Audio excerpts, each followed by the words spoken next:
చదువు అన్నది ఒక తలరాతను మార్చే ఒక ఆస్తి. మనిషి తలరాతను గాని ఒక కుటుంబం పేదరికం నుంచి బయటికి రావాలి అని చెప్పి అనుకున్నా కానీ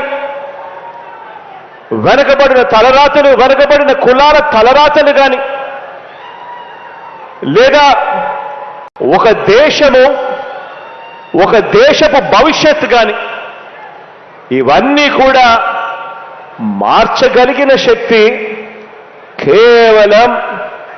ఒక్క చదువు మాత్రమే ఉంది అని కూడా ఈ సందర్భంగా తెలియచేస్తూ,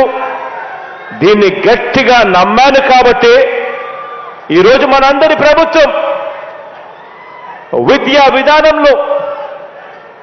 స్కూల్స్ దగ్గర నుంచి, గవర్నమెంట్ బడుల దగ్గర నుంచి మొదలు పెడితే హైయర్ ఎడ్యుకేషన్ దాకా ప్రతి అడుగులోనూ కూడా ఈ 55 నెలల ప్రయాణంలో విప్లవాత్మక అడుగులు వేయగలిగాము అని కూడా చెప్పడానికి ఈ సందర్భంగా గర్వపడతా ఉన్నా.